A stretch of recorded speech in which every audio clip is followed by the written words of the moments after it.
And so it begins. Movies.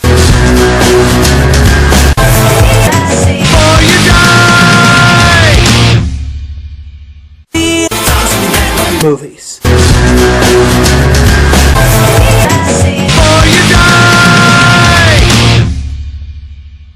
Okay, I hope you had a great Christmas. I hope you had a fantastic Christmas. Whoa. Things are falling apart here.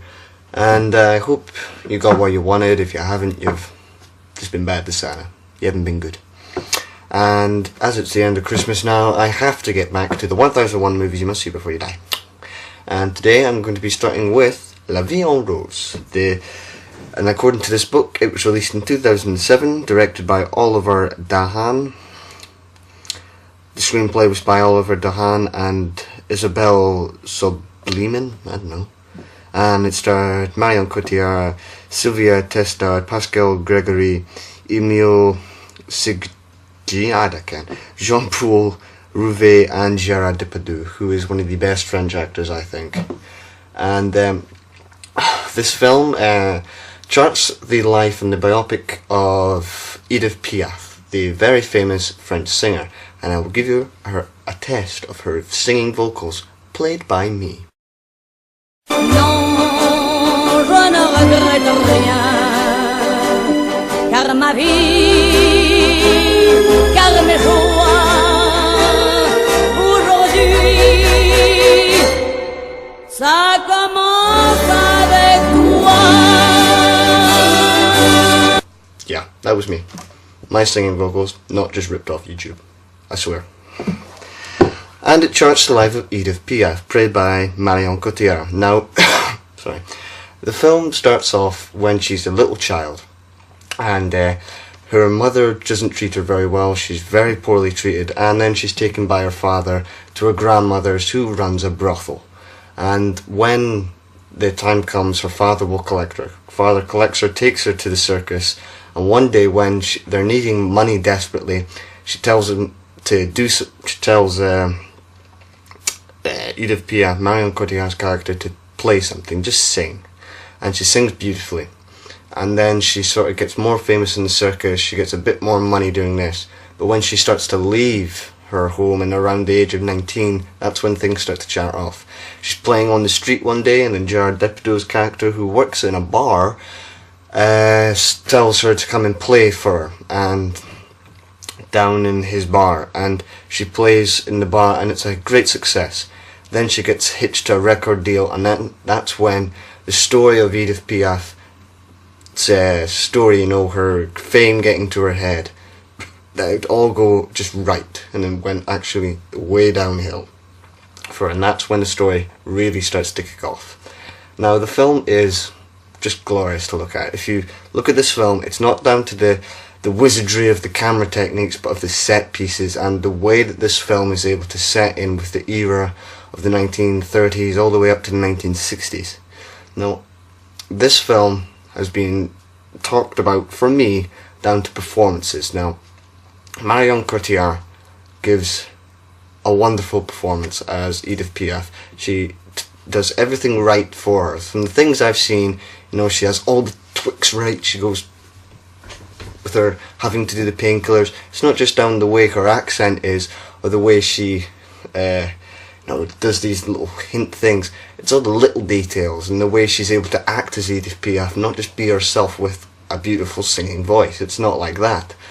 But the film does have some problems, I'll say that.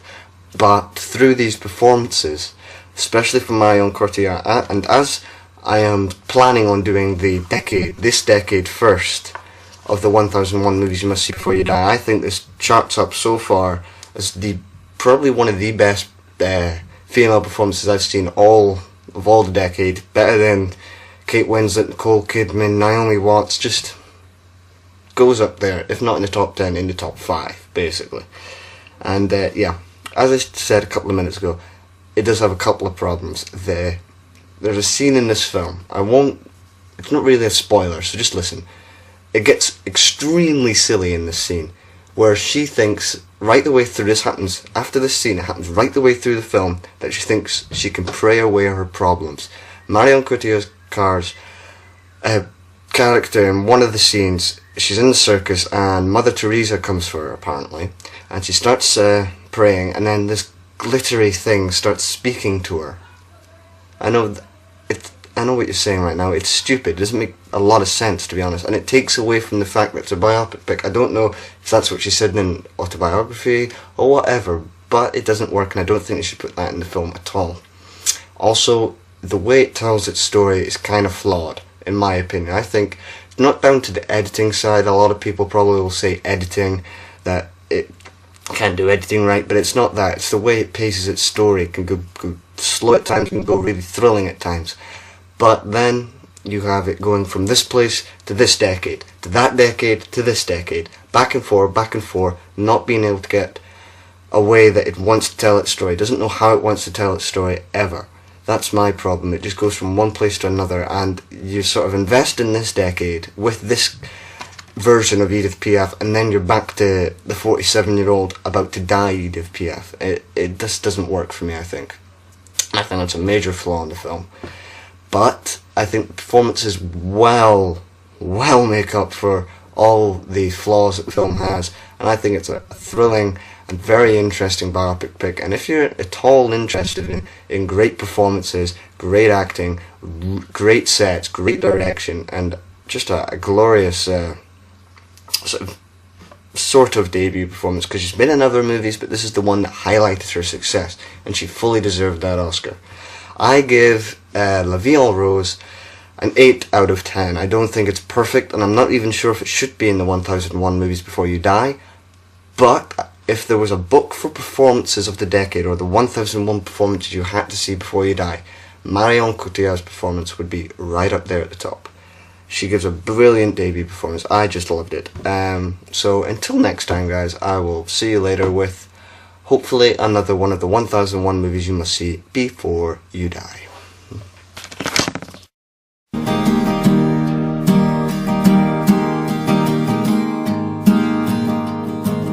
Have you ever seen a one-trick pony and feel so happy and free? If you've ever seen a one-trick pony, then